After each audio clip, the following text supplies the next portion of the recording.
നല്ല ഫ്രഷ് നെണ്ടിട്ടാ വലിയ നെണ്ടിതാ. ഇതാണെന്നുണ്ടാ നല്ല മീറ്റ് ഉണ്ടാവും. ഈ നെണ്ട് ഇതാണ് പെണ്ണുണ്ട്. താണ്ടാ ഈ കാണുന്നതാണ് പെണ്ണുണ്ട്. ഇതാണെന്നുണ്ട് ഫ്രഷ് നെണ്ടാണ്. നല്ല മീറ്റ് ഉണ്ടോ? ആണെന്നുണ്ടെങ്കിൽ ഇപ്പം മീറ്റ് ഉണ്ട്, സീസണാണ്. പിന്നെതാ നമ്മളെ അറബിയാണ് സാഫിയാണ്. സാപ്പ് കേട്ടോ. സാഫിക്കൊക്കെ ഇപ്പോൾ നല്ല വില, ഫ്രഷ് സാധനമാണ്. കിലോ 45-50 രൂപ സാഫിക്ക് വില കേട്ടോ. പിന്നെ ഉള്ളത് നമ്മളെ ആൾക്കാർ ഹോട്ടലിൽ ബിരിയാണി വെക്കാൻ കൊണ്ടുപോകുന്ന സാധനം ഫ്രഷ് ചിറ്റ് ബർക്കൂട. ഇതെല്ലാം ഫ്രഷ് മീൻ കേട്ടോ. ഷോപ്പ് നമ്പറെല്ലാം കാണിച്ചു കൊടുത്താണ്. നല്ല മീൻ ഇതാണ് ഫ്രഷ് മീൻ കേട്ടോ. നല്ല അടിപൊളി കണ്ണൊക്കെ കണ്ടില്ല. ഇത് ബിരിയാണിക്ക് ഫ്രൈക്ക് കറിക്ക് എല്ലാം പറ്റും. പിന്നെന്ത് മീനാണ് വേണ്ടത്? കിളിമീൻ.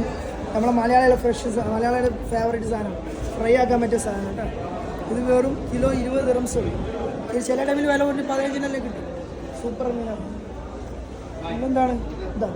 നല്ല അടിപൊളി മാലാന്. ഇതാണ് മാലാന്, ഫ്രഷ് മാലാന്. ഇതാണ് ഫ്രഷ് മാലാൻ കേട്ടോ. മീൻ നോക്കുക. ഇതാണ് മീൻ, ഫ്രഷ് മീനിൻ്റെ സൂപ്പർ മീനാണ് കേട്ടോ. ഇങ്ങനത്തെ ഐറ്റംസാണ് ഇപ്പോൾ. മീനൊക്കെ ഇപ്പോൾ കാറ്റാൻ കുറവാണ്. നല്ല മീൻ ഇതൊക്കെ സാധനം, ഫ്രഷ് സാധനം. പിന്നെ ശേരിയാണ്, ചെറിയ ശേരിയാണ്. ഇതൊക്കെ അറബിയാൾ കൊണ്ടുപോകുന്ന മീനാണ്. ഇതൊക്കെ അറബികൾ കൊണ്ടുപോകുന്ന ഐറ്റംസ്. ഫസ്കർ, പ്രാച്ചി, ഇതാ മെയിൻ സാധനം പ്രാച്ചി. ഇതിനൊക്കെ കിലോ 20 ദിർഹംസാണ് ഇപ്പോൾ. ഫ്രഷ് സാധനം പ്രാച്ചി. ഇതാണ് ഫ്രഷ് പ്രാച്ചി. ഇതാണ് ഫ്രഷ് പ്രാച്ചി കേട്ടോ. നല്ല ടേസ്റ്റുള്ള മീനാണ് ഫ്രൈ ആക്കാൻ.